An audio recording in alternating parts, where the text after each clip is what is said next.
Hey guys, welcome back to my channel. Today I just wanted to give you guys a quick update on how my support group meeting went.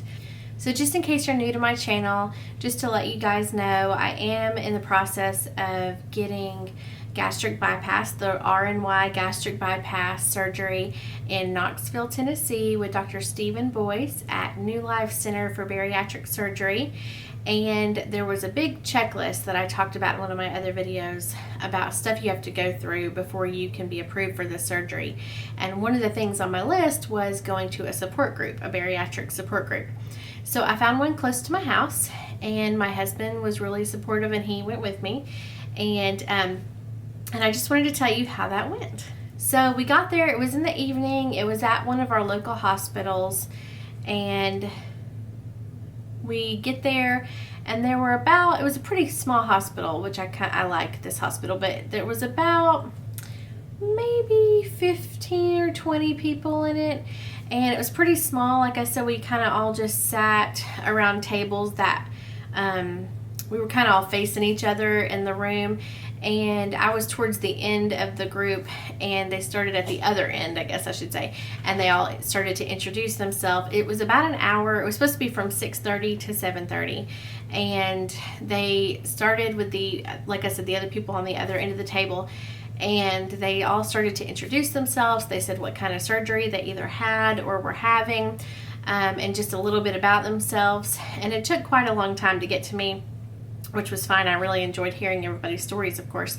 But by most people, well, people had had different surgeries. Some people were years out. Some people were pretty fresh with their surgeries or pretty new with their surgeries. A few of us hadn't had our surgeries yet. And so it was really interesting to get to hear everyone's experience. 100% of the people that had had the surgery said they had no regrets, so that's nice to hear. But they gave some great tips. They gave lots, I'll be honest, a lot of things I already knew just because of YouTube, pretty much, and just researching online. And I feel like my support group, although that support group was amazing, and I would absolutely see such a great value in continuing to go to that support group. The only thing is, like that night, and that was just because my husband was going to go with me, but that night my dad came and watched my girls that night. So I had to get someone to watch the girls, and a lot of times my husband works at night, so I would have to get someone to watch the girls. And I know it's once a month, but still, just to have to drive, it was still a good about 30 minutes away to have to drive out there and then come back and I wouldn't have gotten home. It ended up lasting about an hour and a half. So I know it's only one night of the month, and it may be something that if my schedule works out really well, I may go back again. But I really feel like my support group is YouTube, and I love that because I've learned so much from YouTube and the people that have been through this journey, and I feel like I can reach out in the comment sections and things like that and ask everyone's opinion of, oh, this is going on, or this is happening, or have you experienced this, So I find that YouTube is such an amazing option as a support group also. Also, at that support group, I learned about a Facebook support group, kind of a closed group specifically for my surgeon. So that's nice. I've joined that, which is really helpful. And the big thing that I could see where that actual in-person support group would almost be like, it would almost be like later on down the road when you're struggling, when it's your surgery, you're not in your honeymoon phase of the surgery where it's actually kind of a struggle to keep going and to eat well and to really stick with it. I could see where that would be a huge benefit, to where it's almost like an AA support group meeting, to where you have that problem and you need that support and that extra encouragement to keep going and keep doing a good job. That's where I think in the future, if I'm struggling, I may go pop in and visit them. But everybody was so sweet, and I would definitely go back again if my schedule allows me to. So it went really well. I felt so comfortable. They were so supportive. They just gave such great tips. One girl, and one of the tips I've already heard is, for instance, if you love a certain protein shake, or if you love a certain something before your surgery, not necessarily to stock up on it before your surgery, because your taste could completely change and you may not even like it after surgery. So just to get a little bit to get you going in the beginning, and then figure out your taste and figure out what you're going to need, and then to get it. And they gave that tip in that support group also, which I thought was really helpful. But one of the girls had just had her surgery, and she said, well, can I bring in the stuff that I know I'm not going to use and donate it? And I thought that was really sweet. But everybody that was in there, they looked great. It seemed like they just felt so great. It was really nice to hear. A lot of them were talking about how active they are. We live in the Smoky Mountains where I live, and a lot of them had really gotten into hiking, which I love. I've just discovered this love of hiking, and so I'm excited later to get more active and to get into more hiking. So that was nice to hear that they were able to do that. One of the ladies, she was an older lady. She wasn't old, but she was an older lady. I'm not sure. I couldn't guess how old she was, but she did say, I think she said her surgery she was 9 months out. I could be wrong. But she looked so cute. Oh my goodness, this tiny little waist, so cute. She looked great after her surgery, but she pointed out the fact that she wishes that she would have done the surgery at my age. And she could tell that I was young and getting the surgery done, and she said that her only regret was that she didn't do it closer to my age, because it would have saved her.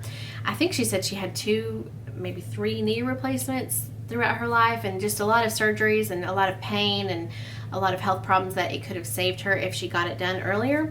So I thought that was great advice. We got a list of some really great protein supplements and protein shakes. They went over that. There was, if you're in this Knoxville area, and I'm sure that there's other places, they also gave the tip that there's a store in Turkey Creek in Knoxville, and I think it's Complete Nutrition, and they have a bunch of protein powders, and you can go in there and you can sample them in water and see how they taste before you commit and buy the actual big tub of it, or whatever it is. So that's a tip I'm definitely going to use. I haven't made it out there yet to try some, but I'm definitely going to. So that's definitely something one of my favorite things that I got from the support group meeting. When one of the girls, I don't know why I found this interesting. Sometimes you think, oh, I know I'm not going to be able to have such and such, whatever it is you're thinking of, right after my surgery. Of course, after a while, you're going to be able to go back to just about anything, in moderation. But in the beginning, to prevent dumping and things like that, the dumping syndrome, you're not going to be able to eat sweets and things like that. And I had always thought in my mind, not that I really thought, oh, I'm going to do this, but I just had this thought in the back of my mind that, let's say my family's eating brownies or something, that I could just put a little in my mouth and then just spit it out after the surgery. Like I said, I didn't really think I would do that, but that thought was in the back of my mind that if I really wanted a taste for something, I could just put a little in my mouth and spit it out. But I thought it was funny because one of the ladies there said after her surgery, her son was making popcorn, and she just thought that it smelled so delicious, and she knew she couldn't eat it. Of course, it was right after her surgery, but she put one piece in her mouth and spit it out just to get the taste, and she said she was so sick after that. And I thought, well, that's interesting. Just putting one piece of popcorn in your mouth, made her so sick. So I thought, okay, well, lesson learned from that. If I was wanting to put something in my mouth just for the taste of it and spit it out, and we'll all be doing that. So I thought that was interesting. But overall, it went great. It was a small group, so I did have to talk a little bit. So if you're wondering about that, I've heard that the bigger support groups, you may not have a chance to talk, which I would have preferred not to talk, honestly, just because I hate talking in front of a group. But it was fine. I felt really comfortable, and I just quickly told them my name, told them I hadn't had the surgery yet, but what I was planning and things like that, that I was really enjoying hearing their stories and really thankful. So, but yeah, it went really well. So I highly suggest checking out this bariatric support group if you're considering this surgery. You haven't even started the process yet, but you'd like some hands-on information other than YouTube, maybe some in-person support. This support group was amazing. They can answer so many of your questions. They can give you tips that you never even thought about asking about. So it was really helpful, and I definitely encourage you to check them out. I'm sure you can just search them online and find them. I found mine on my surgeon's website. So, but it was great. And like I said, I may go back one day. I don't think I would regularly do it each month just because of my schedule. But I really felt comfortable, and I really enjoyed myself. So anyway, so that's how my support group meeting went, and I will give you guys an update. I should be having everything sent in pretty soon to the insurance, so as soon as I hear anything about when, if it was approved and when my surgery is scheduled, I will let you know. I'm so excited. So anyway, you guys let me know if y'all have any great tips. As always, any great tips, just suggestions, things like that, down in the comments below. Please like this video if you would like to continue to see these weight loss surgery updates. Subscribe if you want to continue following my journey, and I hope you guys enjoyed this video, and I hope you guys have a great rest of the day. Bye!